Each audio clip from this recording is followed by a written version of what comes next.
the same shit and not caring. So it's like, it's tricky. Yeah, man. well, it's difficult because I feel like we talk about like, you know, like some you know, obviously like a Quick or an Eazy-E. These guys were being asked maybe come out with an album every 1 or 2 years. Yeah. Like, you know what I mean? Like Quick's first album's I think like 90. I think it's like 91.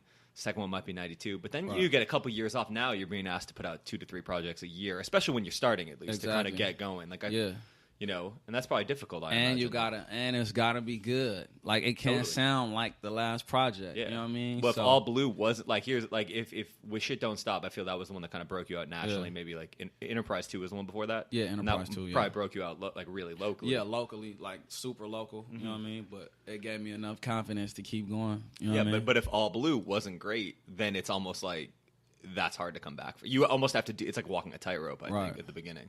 Right. It's so difficult. And then you can just like, put out bullshit for 20 years. Yeah, it's real delicate. Like you got to come in hitting with. But I wanna do the whole thing. You know, throughout my whole career because it's like so much shit to talk about, and you can entertain in a musical format. Like why fucking come whack or. Yeah. You know, I think that's when people start like naturally, like we want to do it for the money, like. But as long as my bills paid, I'm cool. I want to do it for the legacy. I want people to come back and play it like, man, this was the shit. It's still the shit. It still sound fresh. Yeah. You know what I mean? Or, you know, you could go to my music and really like, you know, listen to my life and just the life of other people. That's, you know, so the ghetto is so parallel to streets. Like just life is so parallel. So it's like. You know, you don't got to be coming from that to, you know, understand and feel the struggle. You know what I mean? Totally. No, it's interesting what, you know, I got sent out to Vegas for a story. So it's like, it's always interesting to me to see what still works in a club like 20 years after it came out. You know, some stuff like I loved Wu-Tang growing up, but most of that stuff you can't really play it now, like out. And like, but Blow the Whistle, which is probably now like 13, 14 years old. Blow the Whistle is never going to get old. No, that got the Back biggest that response. ass up. It's never going to get old. Yeah. Yeah, Blow the Whistle, back that ass Blow the up. Whistle got the biggest response of anything. Like, they played, like, Bad and Bougie. I think, like, Blow the Whistle got a way bigger response. Or whatever song is, like, hot this week. So it's like, if my whole thing also, like, not only, like, having, like, continuous, like, bodies of great work, is to have a timeless, maybe, like, if I could do, like, 4 timeless songs, like, man, that shit is so ill, like, just going back to the beginning of the conversation, Doors, Riders of the Storm. You know what I mean? Yeah. Like Jimi Hendrix, Along the Watchtower. Yeah.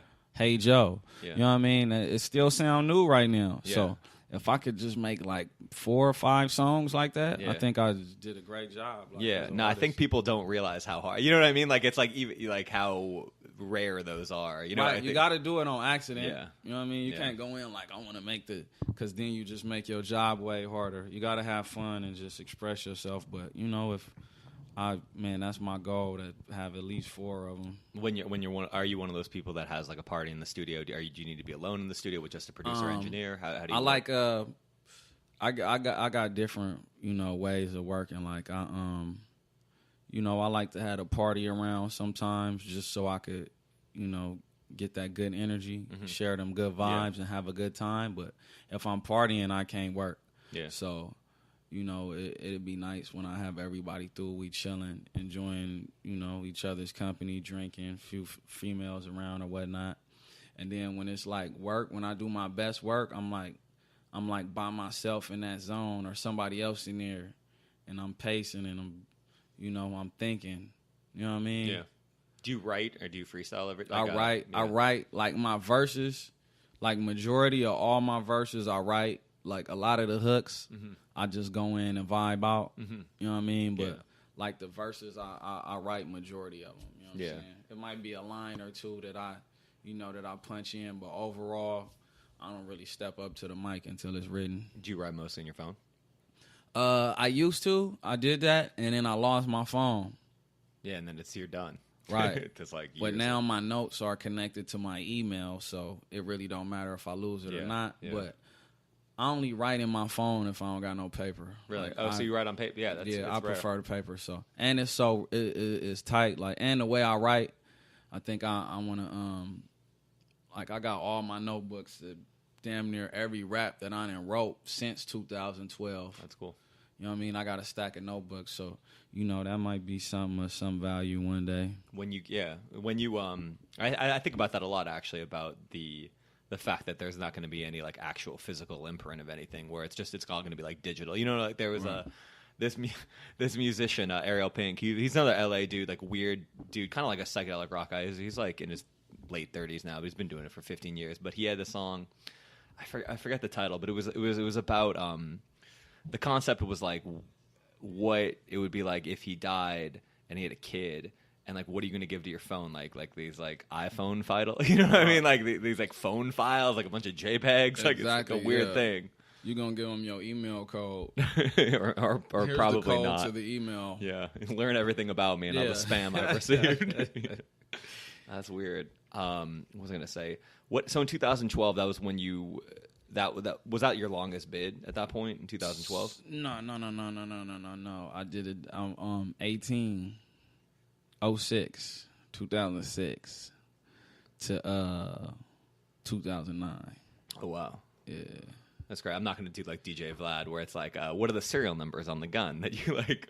Like serial numbers? No. It better not be none on it. Like I feel like that shit is I watched it and I was like, man, like that is a deposition that he gives. Like, yeah, it's like, I mean, it's like super professional. You know what I mean? The way it kind of seemed like an interrogation. Exactly. Yeah. So it's like I could see how you've been subpoenaed to appear on DJ Vlad. It'll make you not want to talk, you know, because it's like certain questions like I would never answer. It's always weird where like you're doing an interview where it's like there's a certain like there's always a certain thing where I feel like that's why I think songs and like fiction for if you're a writer are really good, because it's sort of sometimes the only way you can really tell the truth. Right. If you want to hear the story, listen to the music, because I put it in there. You know what I mean? What's crazy is that how lyrics though do get used against you, which I feel is like a really unfair thing, and it's pretty common. And it's supposed to be freedom of speech, and not only that, it's like it's art. You know what I mean? It don't necessarily have to be true. It sound good. It's appealing. It sell records. It sell tickets. You know what I mean? It's just like, I don't know if I spoke with you about this, but it's like, what's the difference between me and Al Pacino? Yeah. We both artists. Yeah. You know what I mean? Yeah. He killed way more niggas than me. I ain't killed nobody on record. You know what I mean? Yeah. He actually got a gun. Yeah. Killing motherfuckers and snorting blow and shit. Yeah, I mean, I bet Scarface has caused as much harm as gang, if at the very least. You know what I mean? Like, what's the old boy name? The buff dude that used to be the Arnold Schwarzenegger. Man, he done killed numerous motherfuckers. You know what I'm saying? I didn't watch the Arnold Schwarzenegger movie. What was it, Terminator? Me and my cousin watching that shit, and I jump up and sock his ass, and he jump up and sock me. You know what I mean? So, you know, I don't think it's really no difference. Like, besides that, we just more accessible to to the youth or to the ghetto because we around. But I mean, it's no difference. It's art. You know what I mean? Have you ever felt like? I mean, because you know, your notoriety has been rising. I mean, do you feel like you'll ever be at the? Do you feel like a need or a desire to be a role model? Do you feel like that's something? It's because a weird question. It's like a complicated. I don't necessarily like want to be a role model. Yeah, you know what I mean. But there's a lot of rappers do a lot of rappers. I don't want to mislead anybody either. You know. Yeah. So like, it's tricky. You know, like me being an artist and a public figure where kids listen to. Like I was just at my shop today and a kid walked, "Oh my God, it's really you. I can't believe this," you know. So I do have a certain responsibility, you know what I mean. So, you know, in my music,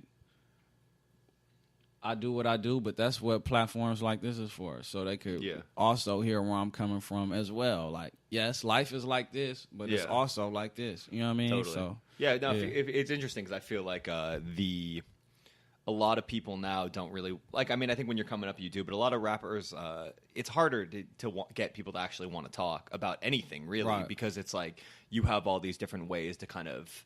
You have Twitter, you have Instagram, you have social, you know, Facebook, whatever it is, Snapchat, you know, so you can kind of communicate with your fans directly. But I feel like it's almost almost cheap because, like, in a way, it feels like kind of manipulated. It's easy to manipulate. What can you gather from Twitter or the social media? And a lot of the times, the bigger the artist, that's not them tweeting. Yeah. You know, sometimes I don't tweet. You know what I mean? Yeah. It's like you don't seem like much of a Twitter guy, right? And it's like the stuff that I want to say. Yeah. I can't fit it in those amount of characters. You know what I mean? Yeah. So it's pretty much short, sweet. What's up, world? Yeah. Bitch, suck my dick. You know what I'm saying? Like it's more so mood. You know what I mean? As opposed to what's really going on. You know what I mean? So totally. So I was gonna say, so going back, so when you went in 06, I mean, had you rapped at all before that point? Like, yeah. I had been messing around. A little bit. My homie Lil N, that's my partner in So Way Out. You know, he was originally a rapper. Mm-hmm. You know what I mean? And he had some equipment and shit, and I used to go in there and mess around a little bit, but like nothing really taken too serious, just to kill time, just to stay out the way of the streets. You know what I mean? So that'll be like kind of like my shelter for a few hours. Mm-hmm. I go in there and rap and you know, kick it with my older homies, and then I jet. You know what I'm saying? Were you good at first or no? Nah, when I look back, no. Yeah. But like I would say that my homies was good, my friends was good, because I mean they said it was tight and gave me the you know, and gave me the motivated me to do it, or just planted that thought in the back of my head, because it was years later when I actually started to do it. But you know, people was telling me I was tight, you know what I mean, whether they was lying to me or not, but you know, it just gave me the energy to keep going. So was your voice always kind of like the way it is now? Did you kind of have to find it? Yeah, it's pretty much like that, but I kind of like had it from listening to New York rap, like Shine and just other artists. I kind of had, like, when I stepped on the mic, I didn't have my actual accent on how I really talk. Yeah, I had like a New York accent a little bit when I rapped. You know what I'm saying? So I had to, you know, get myself into my full Los Angeles sound, and I, you know, I see how it happened to a lot of. It's real easy to not sound like you from LA, totally, because what's going on the radio or you know, well, I mean, also, like, if you think about it, like from about when Dog Food by Dog Pound came out to Game comes out, barring like Chronic 2001, there aren't that many like iconic West Coast rap albums. And then Game sounded like he had a New York accent. Totally. Yeah, he was. I mean, he was in G Unit. 50 Cent and then was popping. So you know, I think that's where it came from, because I used to listen to a lot of 50. You know what I'm saying? Yeah. I was gonna say, I'm like having a debate. We were having a debate to try to figure out what me and my friend about what the best of the 50 records was. Is it like Power of the Dollar? Was it 50 Cent is the Future, or the first Get Rich or Die Trying? I think all the way up until really the mixtapes, because when 50 came out, man, that shit was fucking crazy, man. Yeah. Like when I seen them like on them videos and shit with the vest on, they cocking guns back, and I'm fucking I'm a kid, but I'm in the spot with the gun. Yeah. You know what I mean? It's danger in every corner I've been, but I'm not concerned with that, because that's the life. You know what I mean? 50 was like the hero at the time. You know what I'm saying? Like, he just came through and wrecked shit, and then it was just like back-to-back music. It's another 50 Cent mixtape. Here goes some freestyles. You know what I mean? Same shit with Game as far as the music is concerned, but like when 50 and them hit with that gangster shit though, it was like the answer right after the fucking Cash Money shit chain morphed into something else. You know what I mean? Yeah. Were you a big Cash Money fan when you were? Hell yeah.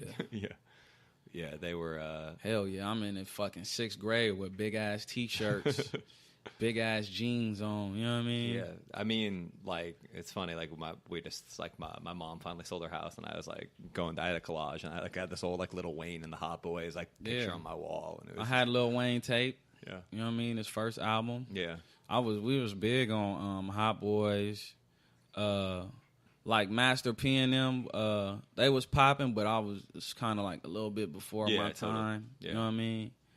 But like the Hot Boys, Nelly and them was tight. I just saw Nelly. I saw actually Nelly and Wayne like last weekend, and it was Nelly. Nelly had hit. I mean, if you think about it, like Nelly. like he kind of got clowned because he got kind of a little corny later